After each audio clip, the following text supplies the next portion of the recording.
Oke, Assalamualaikum warahmatullahi wabarakatuh. Shalom, Om Swastiastu, Namo Buddhaya, salam kebajikan bagi kita semua. Nah, di sini kami berempat kembali untuk menjelaskan tentang pemanfaatan teknologi cloud computing, keamanan, infrastruktur, dan inovasi masa depan. Sebelum melangkah lebih lanjut, kita akan memperkenalkan anggota kelompok kami. Baik, perkenalkan nama saya Rizky Dafa Firdaus dengan NIM akhir 012. Selanjutnya, Oke, halo teman-teman semuanya. Sebelumnya perkenalkan nama saya Ahmad Gofar Prayoga dengan NIM akhir 009.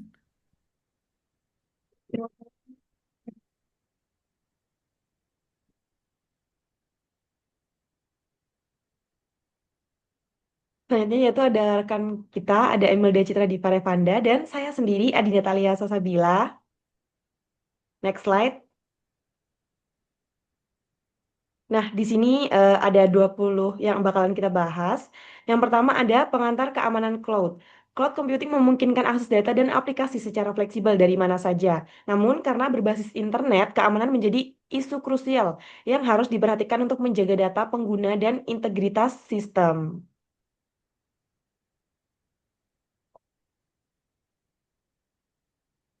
Next slide.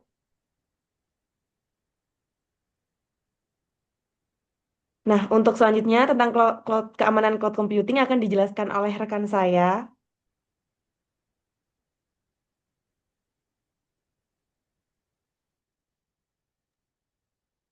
eh, baik, ini keamanan dalam cloud computing menjadi perhatian utama karena data sensitif dan aplikasi penting seringkali disimpan di lingkungan cloud. Nah, beberapa ancaman yang umum terjadi adalah peresetan data oleh pihak tidak bertanggung jawab, kebocoran informasi penting, serta serangan DDoS yang dapat melumpuhkan layanan. Nah, oleh karena itu, penyedia layanan cloud harus menerapkan sistem keamanan yang kompresif. Intinya,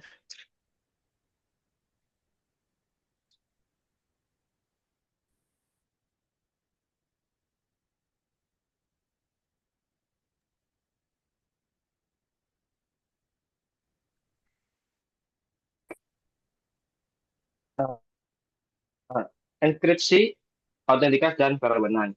Protokol enkripsi seperti TLS atau SSL digunakan data saat transaksi. Sedangkan data tersimpan menggunakan algoritma seperti AS256. Selanjutnya,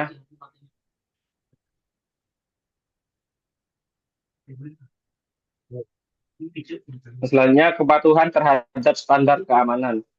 Nah, penyedia layanan cloud harus mematuhi berbagai standar dan regulasi internasional untuk menjaga kepercayaan pengguna. Contohnya, ISO 27001 adalah standar sistem manajemen keamanan informasi. Nah, SOC 02 menilai keamanan dan integrasi sistem cloud terhadap risiko operasional dan keamanan data. Selanjutnya adalah penyimpanan basis data cloud. Penyimpanan basis data di menggunakan layanan yang dikenal sebagai database as a service. Layanan ini memungkinkan pengguna mengakses database tanpa perlu menggunakan aplikasi. Selanjutnya ada relasi versus non-relation, yang berarti basis data relasional merupakan struktur tabel dengan kolom dan data serta dikelola menggunakan SQL, cocok digunakan untuk data yang memiliki skema tepat. Dan berikutnya ada skalabilitas dan tingkat keberatan. Salah satu keunggulan cloud database adalah kemampuan untuk melakukan skalabilitas secara otomatis, baik secara vertikal maupun horizontal. Oke, selanjutnya di sini saya akan menjelaskan tentang komputasi serverless. Nah, komputasi serverless adalah model pemrograman di mana pengembang tidak perlu mengelola infrastruktur server secara langsung. Mereka cukup menulis fungsi atau logika bisnis dan layanan cloud akan menangani eksekusi serta menskalakan otomatis. Next. Oke, contoh layanan serverless yaitu ada beberapa platform serverless yang populer. Salah satunya itu AWS Lambda, ada Google Cloud Function, dan Azure Functions. Next. Nah, Big Data dan Cloud Analytics. Cloud Computing menyediakan fondasi yang cocok untuk pemrosesan Big Data. Big Data merujuk pada kumpulan data yang memiliki volume besar serta variasi format yang tinggi. Teknologi cloud memungkinkan pemrosesan baik secara real-time maupun batch, sehingga menghasilkan insight bisnis dan efisien dan akurat.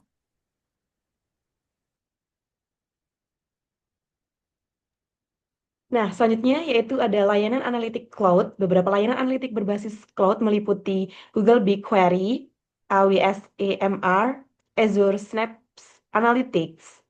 Next, integrasi dan integrasi antar platform dan interoperabilitas sistem menjadi tantangan besar saat menerapkan cloud computing, khususnya dalam perusahaan besar dengan sistem lama atau legacy system. Teknologi cloud harus mampu berkomunikasi secara mulus dengan sistem on-premise maupun platform cloud lainnya. Oke, yang selanjutnya ada API dan middleware.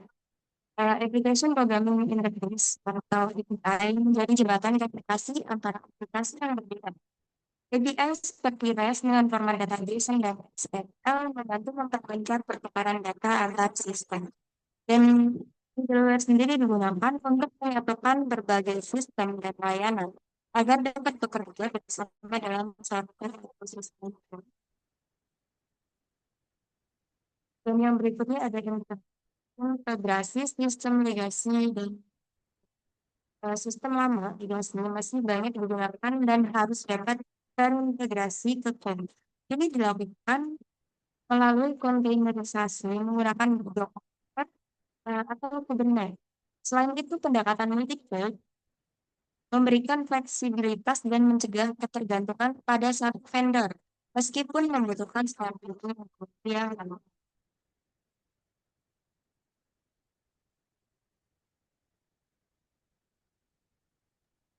Baik, selanjutnya di sini ada DevOps dan CI/CD. Nah, DevOps adalah pendekatan kolaboratif antara tim pengembang dev dan tim operasional Ops untuk mempercepat siklus pengembangan perangkat lunak.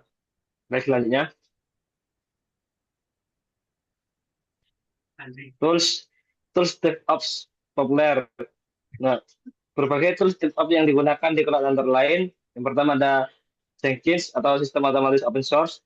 Yang kedua ada GitHub Action dan GitLab CI. Itu integrasi langsung dengan repository kode. Yang ketiga ada Azure DevOps menyediakan pipeline CI atau CD integrasi. Dah. Oke, selanjutnya di sini saya akan menjelaskan tentang edge computing. Nah, ini adalah metode pengelolaan data di lokasi terdekat dengan sumber data seperti perangkat IoT untuk mengurangi latensi dan tergantungan pada cloud pusat. Nah, contohnya itu ada smart city, kendaraan otonom, dan sensor industri. Oke, next. Nah, kesimpulan dari pembahasan kita pada tugas 13 ini adalah teknologi cloud computing telah merevolusi cara kita menyimpan, mengakses, dan mengolah data. Keamanan, skalabilitas, dan efisiensi biaya menjadikannya pilihan utama. Integrasi dengan serverless, DevOps, dan edge computing membuka peluang inovasi besar. Oke, itu dia materi yang bisa kami sampaikan. Sekian presentasi dari kami. Bu Dina membawa bonsai, lalu duduk makan stroberi. Nanti bisa aku pause. Bu Dina membawa bonsai, lalu duduk makan stroberi. Semua telah usai, saatnya kami undur diri. Wassalamualaikum warahmatullahi wabarakatuh. Waalaikumsalam warahmatullahi wabarakatuh.